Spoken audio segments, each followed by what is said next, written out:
Hello everyone, what is up? How is everybody doing? Welcome back to another Pokemon Cards Mail Day. It is episode 9 of the year 2026 and I was just in the process to packing another order that I sold. It is a beautiful Monday morning right now, very sunny day, and over the weekend I have sold like 9-10 orders and this is one of them. Now as you can see, in order to get everything within the max weight limit, I have been cutting away some pieces of the bubble mailer and then some pieces of the cardboard that I use for protection as well. And if we turn the scale on right now, I hope it is well visible, and we put everything on top of here. You can see it is 22 grams, 22 grams. Now the maximum weight limit is 20 grams for one single postage order. But I have found out from experience that you can go 10% over the weight limit for one postage stamp, which is actually 2 grams.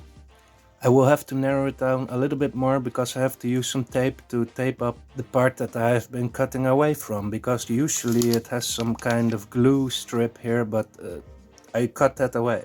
And for 2 postage stamps, which is 50 grams, the 10% margin is like 5 grams obviously. So okay, let me show you what's inside this order. Oh, for the record, I can just also take away the free sticker and it will be very fine after that. So yeah, but you can imagine for every single order of one postage stamp, and people want 4 cards, which is the maximum of that, you really have to customize every envelope and bubble mailer, which takes a lot of time in order to help people save 160 or 170 on the shipping cost, because that is what the postage stamp costs these days, and you can use one instead of 2. I hope people will appreciate that, and also the cards still have to be well protected, right? You can't just put everything loose in a bubble mailer or even a normal envelope. That is how I receive my orders, sometimes, occasionally, unfortunately. But what did this person buy? He was clearly a water Pokemon and even a Squirtle collector.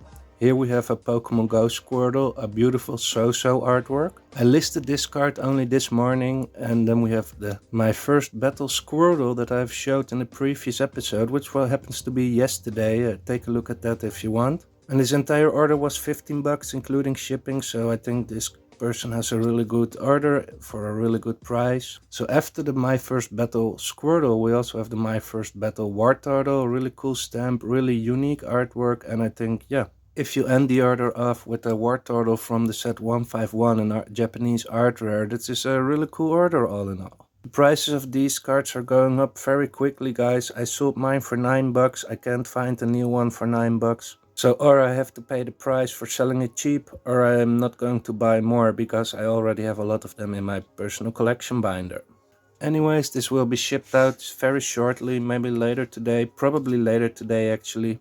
I'm gonna package everything after the video, because we have a couple of very cool new Pokemon card stacks that came in the mail last week that I prepared for you to show you, and this is a stack of cards that I have already listed online. So we start to see some Nihil Zero Pokemon cards, just as this the Danny. It is a really cool artwork. I'm a fan of it. I'm not sure if I'm going to collect this one. What I learned from the past 2 Pokemon card eras is that you definitely have to make selections and choices in what you want to collect, because there is so much and so much new stuff coming out every time.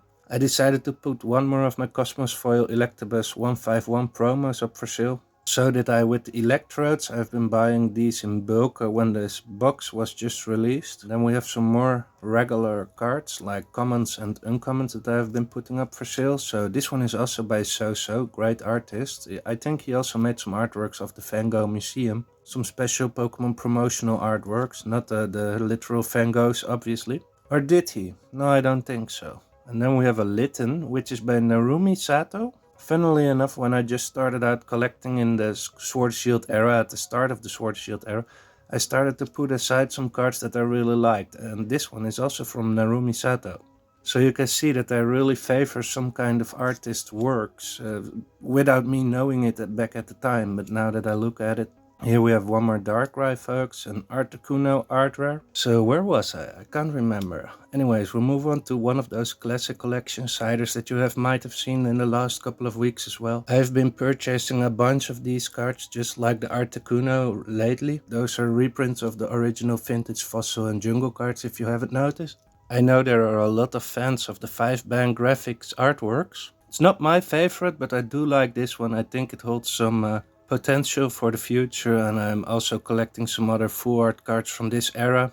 A little bit of speculation from my side, and occasionally I put one up back for sale as well, so Tyranitar will always be one of those favorite Pokemon, I think. Then we get the Lieutenant Surge Rattata here, also all from the Classic Collection box. I'm about to put one more of those Lugia EXs online. Not too long ago I've shown you the difference between the one from the Classic Collection and then you have the one from Prismatic Evolutions as well. I think I like both equally. We have one more of my favorite art rares, which is the Steelix in the caves. Really menacing look on his face, really cool card, guys. And Misdreavus, I've been able to sell a couple of this card. I'm not sure if I'm going to collect it myself. I remember the time back in the day that we had really cool Misdreavus vintage cards, which happen to be vintage right now. Were some really expensive holographic cards when you were able to just buy the packs in store. I think from the Neo series, but I'm not sure which one. I will put it on the screen. We have one more Houndour. I keep buying and selling these, and I have a couple in my personal collection binder as well. Really cool card. And now that we have the Houndoom that matches it, obviously it's not two parts of one artwork, but it is really cool to have that evolution line in the binder. So we have more of those yellow bordered trainer galleries. I was really a fan of those, I still am. They happen to be always damaged when they come from the factory. They are very prone and known to whitening due to the manufacturing process, I believe. We have another Snorlax. I sold one. I've been putting one back up for sale, so I've been purchasing a lot more of these Zapdos full art, luckily. As I just said, the prices of the 151 Pokemon cards are going up very quickly right now, without everybody noticing it. And now that there were a couple of public statements by some larger YouTubers about the price rise of these cards, and now it skyrockets even further. Hopefully it is not like a peak and then it comes down again. Hopefully it will be sustainable on a higher price level, in my opinion, because I already bought enough. And I'm not even going to sell them at a higher price point, because I know, just as with the Wartortle right now today, I know I can't probably buy it back for a lower price later on. So then we have this Beautyfly, and there is also a similar artwork of a Snorunt, and I both like them a lot. I like this color scheme that they use for it. We might encounter the Snorunt today as well, but I will put it on the screen here on the left side. I'm not sure if it is the same artist, but we will see in a minute. Moving on to one of those Houndooms that I just talked about. Great artwork. I start to appreciate it more and more. I have been purchasing a bunch of these cards, then they skyrocketed in price, then they came down again. They were basically worthless when no one wanted Night Wanderer and Shrouded Fable. Then they doubled in price in a couple of weeks and maybe a couple of months during the art rare hype craze period. I was able to purchase a bunch of these cards before that skyrocketing, then I sold a couple when the prices skyrocketed and they came back down. But that was when the product was just released, and now it's about to go out of print, or even better, I think this one is already out of print. That is when a lot of collectors go after the cards. When the cards go out of print and you see how many is available on the market, you have a little bit more certainty. Also, how many is graded by PSA, you know how many copies there are printed roughly. You will never know the exact amount, and you also don't know how much product is opened, but you can see generally there won't be anyone with 2,000 copies of such a card. So if there are 2,000 copies available on the market, you have a general idea of what is the availability.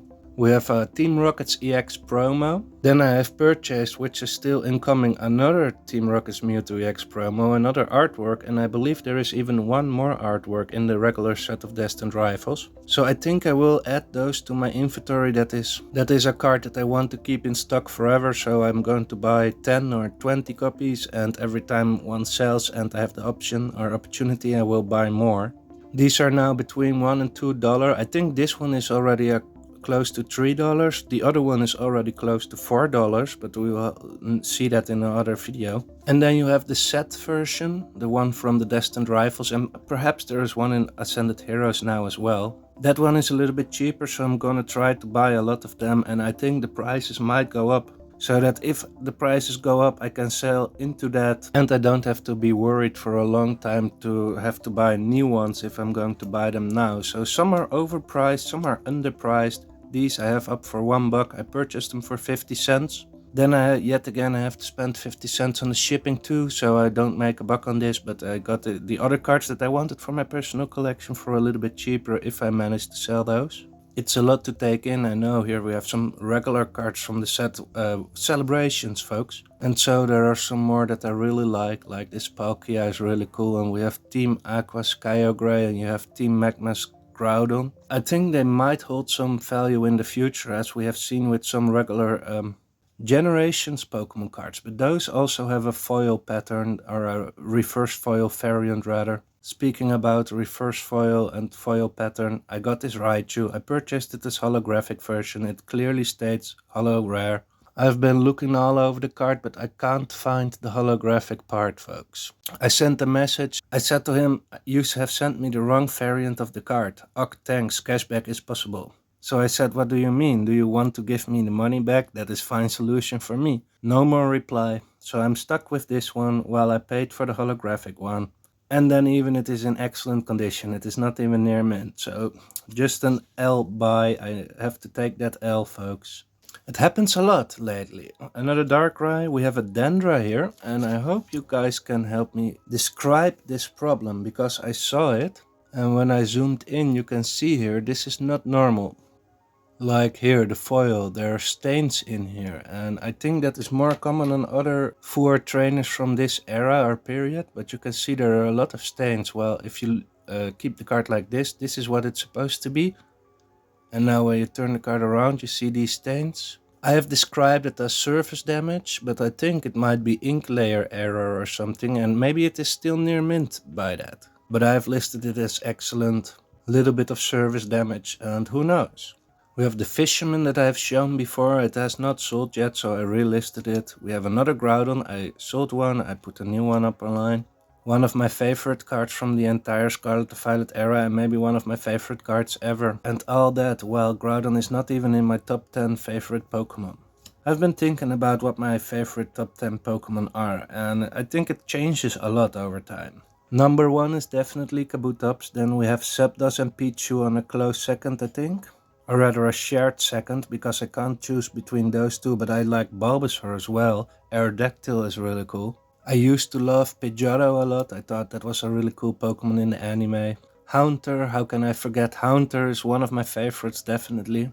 Yeah, it is tough to make a real consistent top 10 Pokemon. Over the last several years, I can tell you that there are not many additions to my top 20, top 30. They're all just switching and changing positions between that top 20 that I already created. So while I'm rambling about my top 10 Pokemon, you can see here a beautiful card. It's from the Japanese version of the Classic Collection box, the Pokemon Trading Card Game Classic Collection. And I really like this foil pattern and all the colors that you can see. And it is kind of nostalgic as well, right? That box is made to be able to play the game how it was used to, with all the vintage cards in there. And I remember pulling this card so many times, and I thought it had no value. Obviously it was a little bit cooler than the regular energy, but now they made this variant, the reprint, really cool, awesome. And I think the gold borders on these Japanese cards, some people think it is a fake card, and on what does that remind you of? Indeed, Legendary Collection. So it just depends on how many prints of this box are made. If there are perhaps 1 million boxes, it was one of the most expensive boxes right out of the gate that Pokemon ever created and put on the market. Moving sideways in price only for a couple of years, nobody wanted the box. The price crashed on the start. Actually, when it was released, it was 400 bucks, 300 bucks, 200 bucks, 300 bucks again, 400 bucks again right now. I'm not sure what I was doing with my hand, but the price movement was real, and now it starts to get a little bit tricky. If you don't pick one up, it might go up without you having one of those boxes. So I have an English box of that one, and I have a Japanese one, and oh dear. I have it on camera. I opened the cardboard box that it was originally shipped in, and I tried to take out the product, and I damaged the seal. I have it on video. I don't know if I can find it. And now it has a tear in the seal, and I purchased it for 400 bucks. I could have spent and purchased 2 instead of 1 when I was a little bit more patient, but I was so hyped about the product, and that is why I still believe in it now. But I might open that up on camera at one point. And obviously only if I can get my hands on another one. And then I remind myself, now that I'm going over all these cards, I have written in my notes on my phone that this card is actually sold, so I have to package this one as well. I will do that after the video. Every morning I go over the notes and I will package all the cards that have been sold the last evening and also earlier this morning. So we have 2 Mega Venusaurs. And I have to ship out also today a really cool evolution line of these cards in Japanese. I will put it on the screen right here. I had listed the Ivysaur for a long time, then I started to add the Bulbasaur, and once I put the Venusaur up there, someone wanted all 3 cards suddenly. So they were just sniping and waiting for me to add those cards. He even asked me if I had the SAR version of the Venusaur as well. I would have been able to sell that one too, but I don't have it.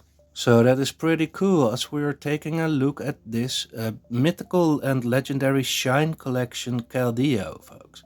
Look at that holofoil pattern, it is really cool and it reminds me actually of all the regular EX Pokemon cards that we have right now. If you take a look at this holofoil pattern on the Lily's Clefairy, you can see all those stars. And then we take a look at this holofoil pattern on the Keldeo, and they are similar, right?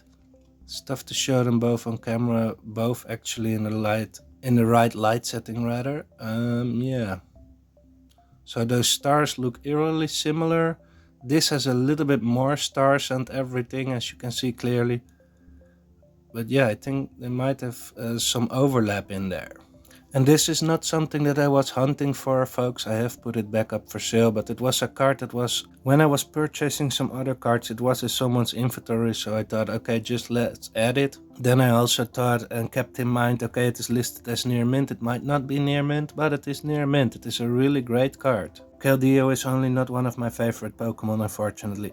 So I'm glad when I'm able to process this stack of cards after making this video as well. It will make some more space on my desk. I have 2 more stacks to go over, but we will save that for another extra video. Just as I did with the video yesterday on the Pokemon Card Mail Day of that week. Have a look, guys, and support the channel by liking this video and perhaps subscribe to the channel if you like this kind of content. As we're moving into this Secret Rare Executor from the XY Evolutions era. And set rather, so it has a doctor or a professor underneath here, and it is in Japanese combined with English language, really cool. I'm not sure if there is even a vintage variant of this one, but you obviously have the Oyama's Pikachu as well, which reminds me of when we're about to show this Mega Gardevoir EX, a really cool card. It does remind me of the comic book artworks. Similarly, we have the English text on a Japanese card, which is actually pretty known from the Mega Rayquaza EX from Roaring Skies, which is also reprinted in Celebrations. That is how most people nowadays know that card and effect, I think. But yeah, you have the Japanese card which has the English attack middle of the card, and then you have the English card which has a Japanese attack name straight through the card. And I think these cards are really cool. I'm gonna collect way more. I might fill a page in another binder apart from my art rare binder and apart from my 4 trainer binder. So we get 1 more binder. I already have 2 separate binders for miscellaneous cards. We will take a look at that shortly as well. If the sales go down, I have a bit more time to create content and quality content as well, besides me just talking. So you saw some Japanese artwares right there, and then I ordered this one, and then I actually found out it is a Korean version, so I have to sell it as a Korean version. Usually I put the extra note on the Korean cards when I add and list all these Japanese cards. I don't want to confuse people in the way I was confused right now. We have a Houndoom from Darkness Ablaze, folks. I really like this one, and I sold one time, and it was one of my first sales, and I shipped it out in a regular top loader, and someone gave me negative feedback that the packaging could be a little bit better. So I learned a lot of that. I asked for please revision of the feedback,